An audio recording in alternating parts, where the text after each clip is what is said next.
ugly for you. There's something we can do. We can help keep them alive, so you can watch them thrive.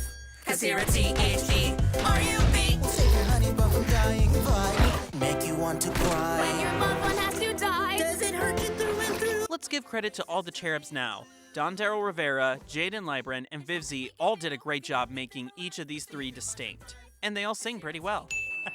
All the censored deaths. I also like how this seems to be a slowed-down version of the IMP theme song from the pilot. Well done, Perry Grip. Well done. Save your honey bun from dying. Vibe. Colin is definitely the fighter. Heck yeah.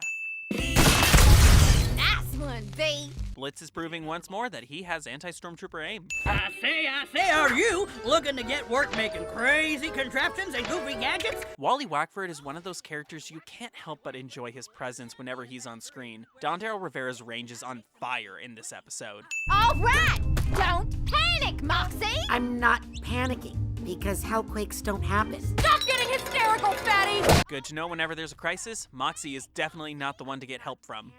Loopy-goopty, dastardly inventor of all things loopy and loopy! Apparently Brandon Rogers is showing off his range in this episode too. Could've just used the door, dude. Doesn't need to be this whole thing. If we're in animation, we don't use doors. That's fact. Guys, help! This is why you shouldn't panic, Moxie. My partner Lyle and I ran Lyle Loopy Robotics. The past is the past, so the film grade is a solid touch. But the machine was accidentally set forward. So it was set to young before going on in. Continuity error or sabotage? Let's say sabotage.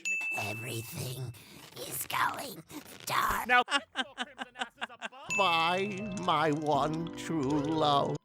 He's so cheap he has a free watermark stocked photo. Nice. Oh Lord, I'm being haunted by ugly orphan children. Okay, Technoblade, we get it with the orphans.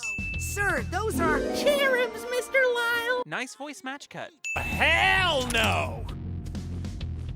Don't listen. Blitz continues to be a mood. A humble opinion that you should continue the process to commit die. Apparently Moxie is a Roblox player. He can help spread his wealth around with the people of the world. Vivzy, you write and direct this. We all know that's how it's not gonna go. He's classier than that. Every time I show this episode to anyone, this is always the moment that gets the biggest laugh. That is so inappropriate. Oh, kiss our ass, prude! Was this what happened in the writing room sometimes? Oh, well, I never was there ever, an imp so clever as magical gunsmith Mr. Moxie. I tried.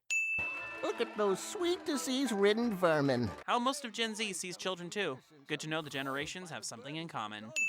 This place reeks of teenagers. Most fandoms do. Life's greatest joy of all. Money. No! I'll be talking about some of the editing later on, but for now, some of the edits, like this one, are top-notch in this episode. Oh, and you three are so superior to us just because we want some selfish, greedy, authoritarian capitalist to keel over dead. You're making things too real now, Moxie. Major props to Courtney Rayner Taylor for her amazing voice. So, how do we make this bad? We can't. There's literally nothing bad about opera. That's fact. Also, Moxie's face when Blitz's butt is that close. That's a true musician there. We are saving that shitty old man's life! Oh my gosh, them cussing is beyond hilarious. I spent it all on this. Okay, seriously, is the horse thing going to be a plot point one day? Love. Like a lot of love. I'm still rich. I could just buy all the things. Or even use that anti-aging machine? I don't know. Still classy. So he faced the music, I'll see myself out. Sorry, Cletus, but I'm afraid your actions resulted in the death of a human. I'm afraid you can't re-enter heaven. Yeah, no. Well, when the creator of the Has-Been universe says no, well... Well, the old man wanted to... Cool transition. His face did become the music. I'm right back in. Yes, you can say you have a holy operation here, Blitzo. I should ask Wally to throw in his 2 cents.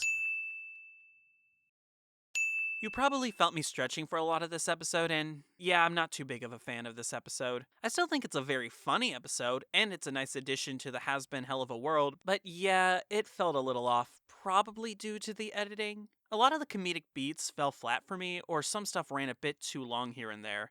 There is still some good editing going on, don't get me wrong. But yeah, the episode does get a couple wins taken off for it. One thing I did find out was this episode was meant to be before spring broke in, but when this episode ran into some delays, Spindlehorse decided to swap out the episodes. I don't think it hurts anything, but still, it's not their strongest outing. But just because it's not the strongest doesn't mean there aren't strong elements to this episode. In particular, the voice cast is still stellar, especially playing multiple roles. Vivzie, Rogers, and Rivera all did a fabulous job playing multiple roles and showing off their range throughout. Michael James Ruocco did a really great job as Lyle Lipton, giving him a lot of funny moments to work with, and he nailed them all expertly. Also, world building! This is the first time we've seen heaven in the show. I'm very intrigued to see where it's going and how everything is set up. Next week, we continue on with Helluva Boss and the Big Shift. Well, luckily for you, There's something we can do. we can help keep them alive so you can watch them thrive. 'Cause here at C.H.E.R.U.B, we'll save your honey bun from dying violently. 'Cause here at C.H.E.R.U.B,